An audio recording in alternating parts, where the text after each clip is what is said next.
Сәлем достар, сіз 5-10-20 бағдарламасына дайынсыз ба? Нұр-Сұлтан қаласы бойынша берілетін 3000-нан астам пәтердің иегері болыңыздар. Енді 5-10-20 бағдарламасына қазір кішігірім сіздерге шолу жасап өтетін болам. Тыңдайық достар.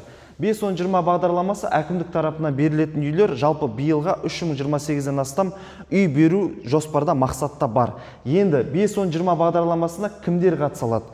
Әкімдікте кезекте тұрған жандар. 5-10-20 бағдарламасы бойынша қалай баспаналы бола алады? Бірінші, міндетті түрде тұрғын үй құрылыс жинақ банкінде салым болуы шарт. Екіншіден, минималды салымда алдын ала бастапқы жарна 10% болуы тиіс.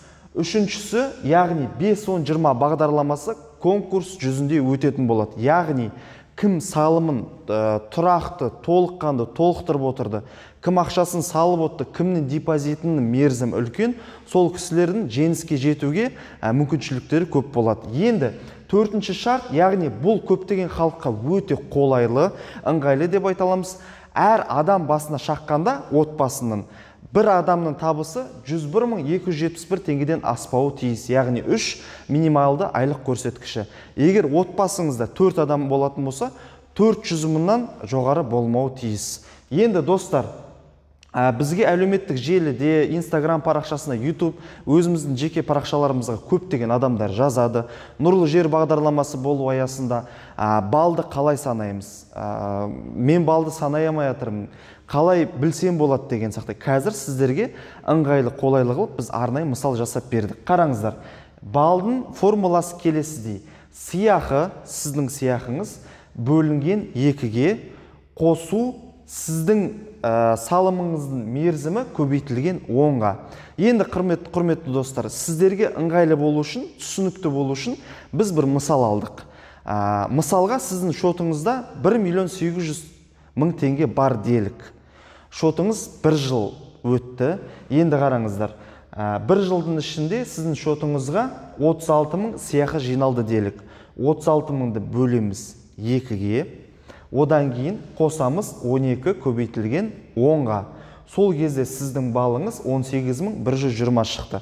Қымбатты достар, айта кететін жайт, бұл жерде қосымша премиялар бар. Мына жерде кішігірім санда ауытқу болуы мүмкін.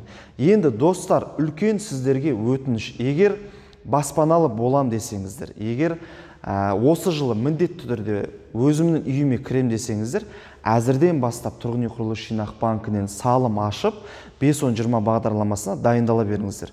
Өйткені бір Нұр-Сұлтан қаласы үшін 3028 пәтер деген сол өте керемет мүмкіндік. Енді көпшіліктің сұрауы бойынша, көпшіліктің өтініші бойынша, яғни мен жеке тұрғын үй құрылыс компанияларынан ала алам ба деген сұрақ болған. Оған да жауап беріп өтеміз. Жеке құрылыс компанияларынан алу үшін шарт, міндетті түрде сіз әлде кезекте тұруыңыз керек. Тұрғын үй құрылыс жинақ банкінде депозитіңіз болу шарт. 10% міндетті түрде минималды алдын ала төлеміңіз болу шарт. Одан кейін бағана атап өткендей, әр адам басына 101.271 теңгеден аспауы шарт айлық жалақыңыз. Бұл жерде де жалпы бағдарлама бойынша максималды займның сомасы 18 миллион теңге. Енді достар қараңыздар, 18 миллион теңге дегеніміз болды, бұл қатты 18 миллионнан қымбат үйді алмайым деген мәселе емес. Сіз 25 миллионның үйінде алсаңыз болады. Бірақ ар жағында үстіне қосылған 7 миллионды өздеріңіз қосымша төлеулеріңіз қажет болады. Банк сізге 18 миллионды ғана береді.